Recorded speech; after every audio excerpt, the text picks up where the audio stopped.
Well, Jim, another thing that a lot of listeners are sending us questions about here as we are recording, Hulk Hogan just did another interview. Where is this from? With Chris Van Vliet.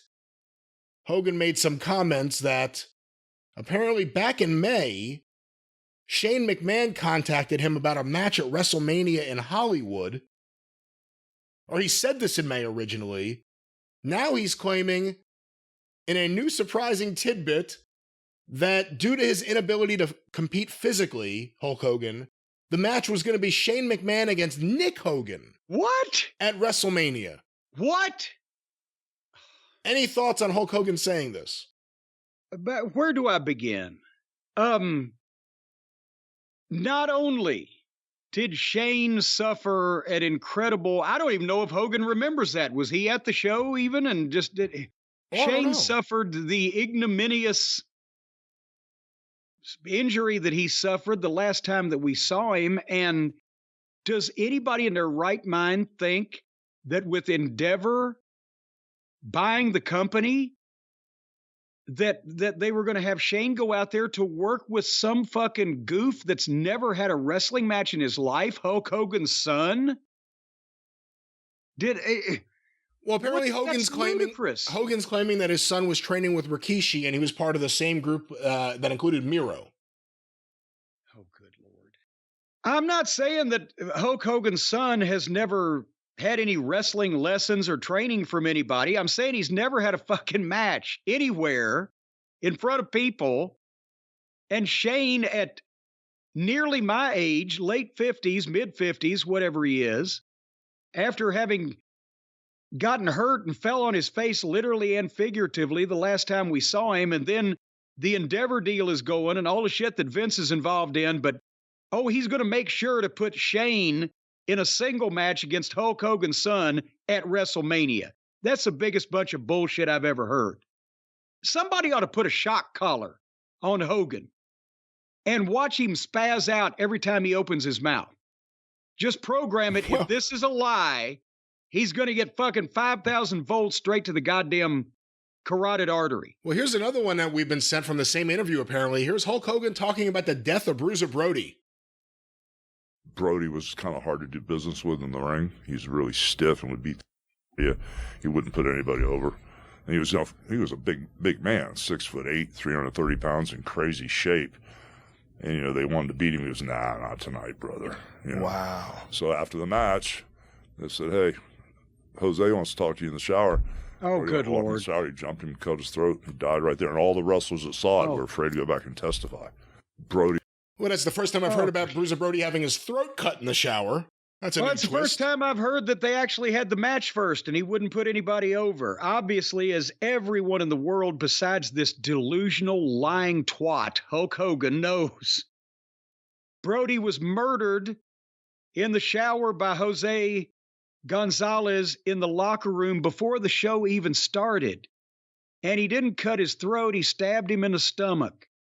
And the guys weren't, well, I'm sure some of them were afraid, but the main thing stopping everybody going back and testifying to what happened was that none of the subpoenas were delivered until after the trial was over with, because it was Puerto Rico and Carlos Colon was hooked up. And now, was Hogan in the locker room? Did he, by his own admission, did he see this happen and try to intervene or anything? I don't think so. No, the only person I have to say who's put himself there was Ric Flair. Ric Flair has all of a sudden put himself in the middle of the Great American Bash as being in the locker room in Puerto Rico. Yes. And he wasn't. Which he wasn't. He was with Hogan in Fantasyland. They were flying circles around the world to turn the time back. Again, Hogan doesn't know the story of Jose Gonzalez and Bruiser Brody. Hulk Hogan made up that just because he has a son and Vince has a son, that they were going to have a match at WrestleMania. And every time his own story, and I'll say this and I'll quit. His own story is impressive enough. But every time he does one of these interviews, he's got to lie out his ass like he's taken lessons from Donald fucking Trump. And it's ridiculous. And I'm waiting for the day that one of these mainstream news hosts or show hosts actually know what the fuck he's talking about and tell him, no, that's not the way it happened. You weren't even there. I'd love to hear that, but they won't do it because they're scared. That's the problem. If you get Hogan for an interview, who's going to be the ballsy person to say, listen, none of this happened? Why you can't are you tell the completely truth? full of shit. Nothing that you have uttered in the last 20 years bears any resemblance to the fucking truth. You, sir, are a dishonest man. That's what I want to hear somebody say to him. Say, I love the fact that he married this woman who's a Scientologist, because it makes me hope that he gets brought into Scientology, because they give everyone an audit where you have to tell everyone, like auditors, Scientology auditors, over and over again, the truth about everything, and they write it down and allegedly sometimes use it against you to keep you from leaving Scientology, but Hogan can't tell the truth. How do I get involved with these people? That sounds like so much fun. Well, Hogan, what the fuck? I love the idea that Hogan can do an interview with them. He'll just say whatever. They can't hold anything over his head. Everything's bullshit. Yes. Nothing is true. And if it is true, he says it's actually Hulk Hogan, but not Terry Bollea, so it's not real. Well, we will certainly be talking more about Mr. Bollea in the future, but Jim, perhaps if Hulk Hogan was making up stories about you, you may want to sue. Well, in that case, I would know exactly who to call, and I would know exactly what his number was if I could remember his new number. So play the music while we check out the number. Call Stephen P. News.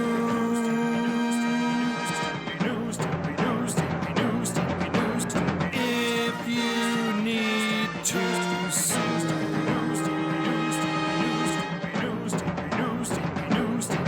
An outlaw mud show or two.